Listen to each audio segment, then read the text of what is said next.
Bismillahirrahmanirrahim. Assalamualaikum warahmatullahi wabarakatuh. Alhamdulillahi rabbil alamin. Wassalatu wassalamu ala rasulillahil karim. Nabiyyina wa sayyidina Muhammadin al-amin. Wa ala alihi wa sahbihi ajma'in. Wa ba'd.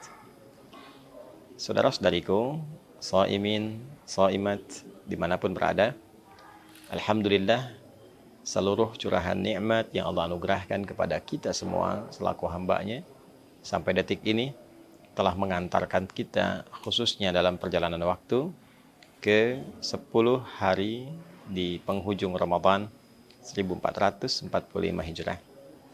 Nikmat yang istimewa, keberkahan yang begitu agung, tak terasa telah kita lewati setidaknya kurang lebih 20 hari berjalan selama Ramadan. Semoga Allah Subhanahu wa Ta'ala berkenan menerima seluruh amal ibadah yang telah kita tunaikan, mengabulkan doa-doa kita, mengampuni dosa-dosa yang pernah kita kerjakan, dan mengantarkan kita pada perubahan terbaik dalam berkehidupan. Teman-teman, di 10 hari terakhir Ramadan adalah puncak dari segala perjalanan ibadah kita di bulan mulia ini. Sekaligus akan mengantarkan kita pada keistimewaan yang tidak biasa, pada keagungan yang begitu menggetarkan kepada jiwa dan mendatangkan peluang yang begitu dahsyat yang boleh jadi tidak ditemukan di waktu-waktu lainnya. Terekam dalam hadis riwayat Al-Imam Al-Bukhari yang tersambung sanadnya pada ibunda kita yang sangat mulia, Sayyidah Aisyah radhiyallahu taala anha. Didokumentasikan riwayat ini oleh Al-Imam Al-Bukhari dalam kitab sahihnya nomor hadis 2024. Sayyidah Aisyah menyampaikan, atau kama qalat, idza dakhala al-ashru min Ramadan.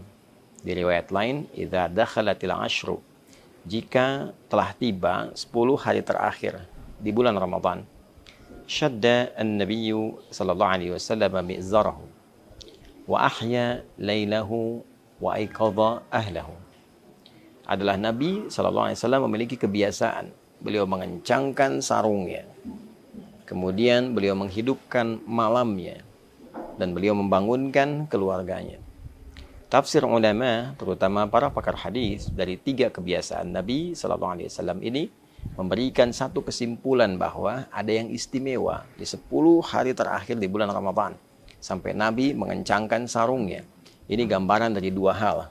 Yang pertama adalah mengencangkan sarung itu satu kinayah dalam bahasa Arab untuk menunjukkan menepikan pergaulan dengan istri dalam hal hubungan biologis, karena ada sesuatu yang sangat penting yang ingin diburu. Saking pentingnya hubungan biologis dengan istri pun ditepikan terlebih dahulu untuk mengejar sesuatu yang sangat istimewa ini.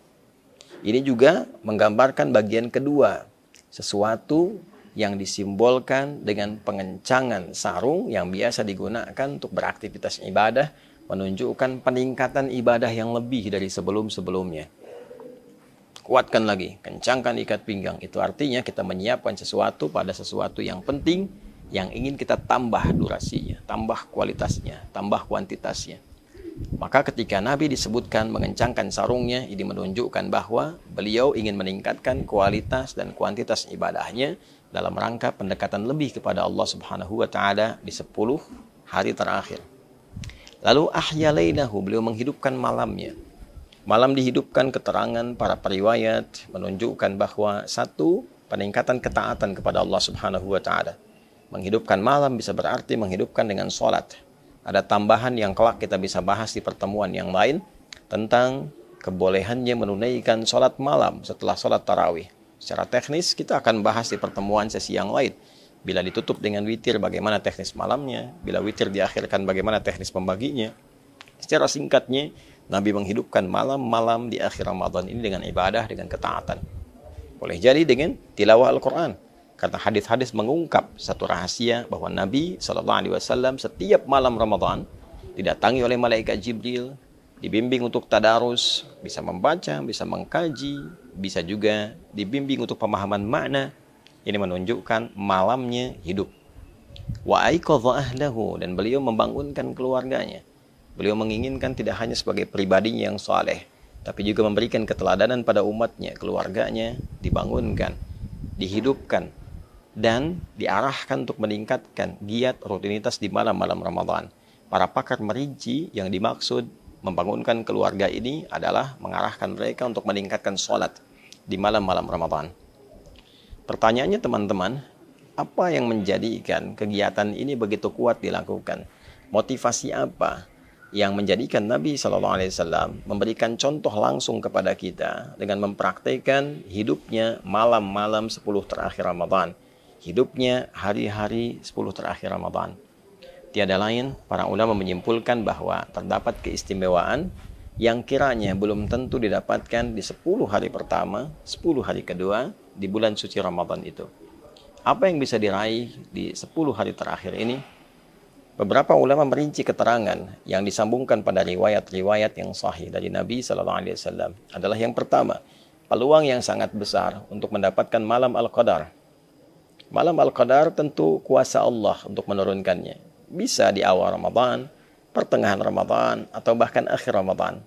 Namun kebiasaan yang berlangsung pada kehidupan Nabi SAW, salah satu riwayat sering menunjukkan bahwa kedatangan malam Al-Qadar seringkali terjadi di akhir-akhir Ramadan.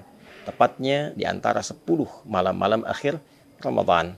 Sehingga beberapa riwayat pernah menunjukkan, ada yang menyimpulkan pernah terjadi malam 27, ada yang menyimpulkan pernah terjadi malam 23, sehingga dari untaian riwayat ini ada yang bahkan memburu malam-malam ganjilnya. Sekalipun kuasa Allah bisa mendatangkan di malam genapnya, ganjil bisa, genap bisa. Artinya 10 malam terakhir Ramadan begitu istimewa. Saat seseorang mendapati malam Al-Qadar itu, artinya ia mendapatkan anugerah tak terkira, semua kegiatan yang dikerjakan dalam bentuk ibadah dilipat gandakan sampai dengan lebih dari 1000 bulan.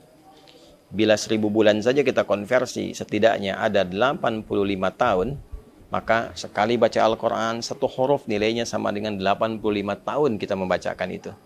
Nun, baru nun saja, dapat pahala baca nun selama lebih dari 85 tahun. Maka bagaimana dengan orang yang sholat sunnah? Bagaimana dengan orang yang istighfar? Bagaimana dengan orang yang berdoa? Kualitasnya semakin menjadi luar biasa. 10 malam terakhir adalah puncak dari pembuktian semua hasil ibadah kita di 10 hari pertama dan 10 hari kedua.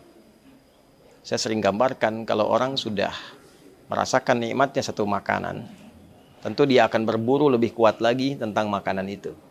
Kalaupun kita kasih contoh yang sederhana, 10 hari pertama diberi kerupuk, 10 hari kedua diberi kerupuk. Begitu masuk 10 hari ketiga, bukankah kita sudah menunggu kerupuknya? Apalagi kalau menunya begitu lezat.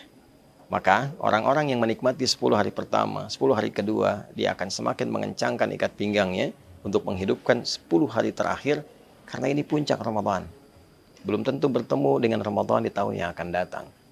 Karena itulah kemudian 10 hari terakhir ini adalah puncaknya kita berdoa. Optimalkan, boleh jadi itu menjadi puncak dari jawaban. Puncak kita bertobat. Dan puncak kita menunjukkan kesungguhan kepada Allah saat sebagian orang-orang yang bahkan mengatakan beriman sedang disibukkan oleh urusan dunianya. Betapa sebagian sudah berpikir tentang mudik. Tidak salah, sah-sah saja. Dan boleh jadi kita berhusnudzan di perjalanan mereka mengisi dengan tilawah, mengisi dengan ibadah, alhamdulillah. Sebagian masih sibuk dengan berdagang, mengejar setoran, mengejar THR, mengejar pembagian, bahkan mengejar untuk target lebaran. Berapa omset yang harus didapatkan. Di saat orang mengejar omset dunia, ada orang yang berpikir investasi mengejar omset akhirat.